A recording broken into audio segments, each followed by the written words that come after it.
to That Horror Couple. I'm Kaylee. I'm Rob. And happy Thanksgiving, everybody. I'm thankful. Yeah, me too. For this movie. Me too. Because it's not cranberry sauce. It's a movie review. Let's get into it.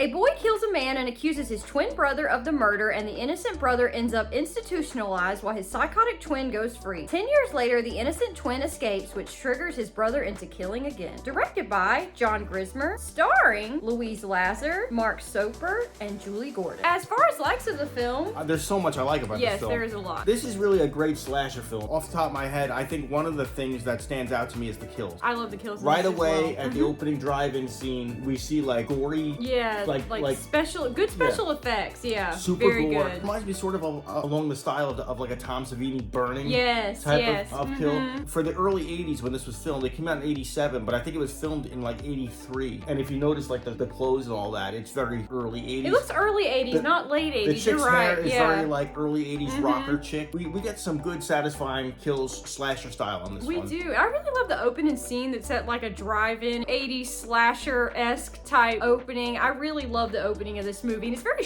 like the shock value in it is pretty crazy. Like we see like a naked lady running around. Oh yeah, bare ass. Yeah. Bare ass right away. Yeah. What was that mom thinking, making out with her man right in front with her boys in the back seat of the station wagon? wagon? No, I guess she wanted to go on a date, and she's like, "Load up the twins, we're leaving." This is like a messed up Brady Bunch. Dude. Yeah. Like, I think it was Terry totally killed somebody. Yes. At the drive-in, and they think it's Todd. Todd gets blamed for it. He throws his brother under the bus. Yeah. And Todd goes to a mental institution. By the way, that drive-in scene is a cool vibe. I think so. We get a Ted Raimi selling condoms. We do in the men's bathroom. So that's pretty wild. Plus, it's a stereotypical. It's the drive-in, so all the teenagers are up to no good, and they're going to be making out and getting it on the passenger seat. And, that's true. I don't think anybody's watching the movie. Even the mom. No, the older mom's not either. She's like, no, I'm going to make out with my boyfriend. When we fast forward to like, there's a time jump. It's like present day. To when they're grown and the wrong brother is locked up, but I think he's like traumatized. He doesn't want to talk about it, so he's like a mute.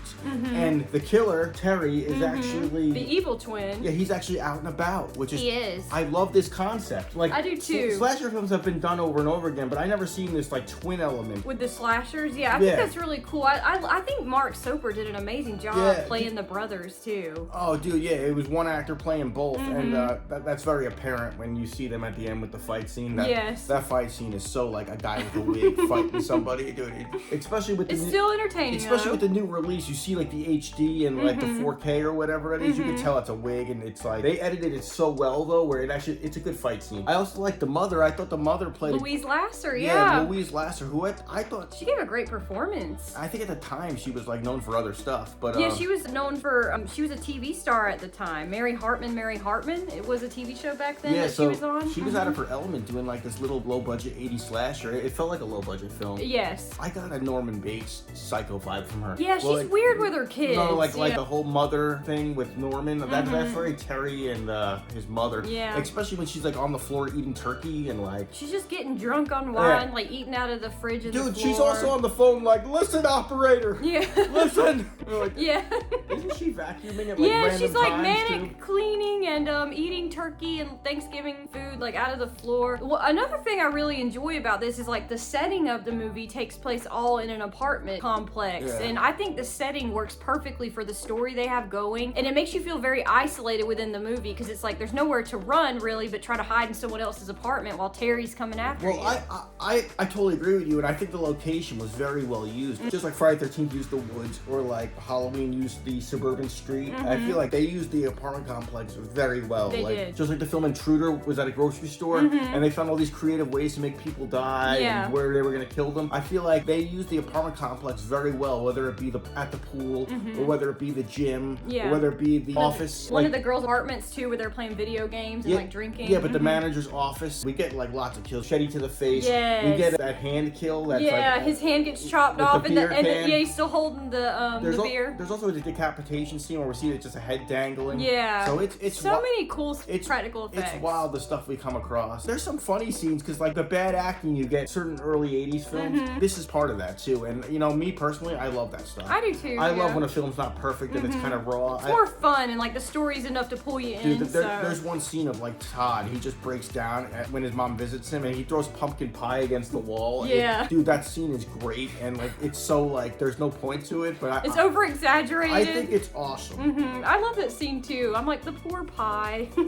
Todd gets out, yeah. Todd breaks out, kind of like Michael Myers on the run. Yeah, but he's not a killer though. Yeah, exactly. But they think he is. Yeah. What makes this really cool is like it's like a whodunit, but we know who the killer is. Just everybody else doesn't. And yeah, but the people that don't know who the killer is the nurse and the staff. Yeah. And they're all coming to this one apartment complex, Shadow Woods. And another cool thing is a lot of the early 80s to the mid 80s slasher films, they got re-released and they got re-released on video over and over again. So this film, Blood Rage, came out under different titles. Yes. It was also called Complex. It was called Nightmare at Shadow Woods. It was called Slasher. That's true. I think when you put this in, when you put this in, the title that comes across isn't Blood Rage. I think it says Slasher. But basically, when you know a film is good, is when it has 3 or 4 different titles, and you're like, also known as. Yes. That happened a lot in the 80s when people were like ordering VHS tapes by magazine and stuff, because they would try to re-release it under different names. To get people to watch it, yeah. Yeah, like if the title wasn't drawing people in, they would change it often, or like, for other reasons too. But this film came out under many different names. Blood Rage sounds cool, but I wish it was more Thanksgiving. I don't know, but I don't know. Now that I know it is Blood Rage, I think I'm kind of stuck on it being titled Blood Rage. Nightmare at Shadow Woods would have been a cool That name. is a cool name too. I do like that name. That's pretty cool. I just really enjoy the film as a whole. It's just a really good time. It's a perfect movie to put on after you've eaten Thanksgiving with your family and you just want to sit back and relax and watch a bloody good time. I think it's just so fun. We watch it every year during this time of year. We love it. And what's funny about Terry is we know Terry's the killer and he's like so straight-laced. He's wearing a tie at like Thanksgiving dinner with the collar up. He's drinking milk. He's also the only one drinking milk. It's really weird. He's like, I don't drink. Pass the milk. It's not weird that he doesn't drink. It's weird he drinks milk with his turkey. He's the stereotypical wholesome son. Yeah. The mother's dating this guy. He proposes and he's like, how dare you move in on my mother?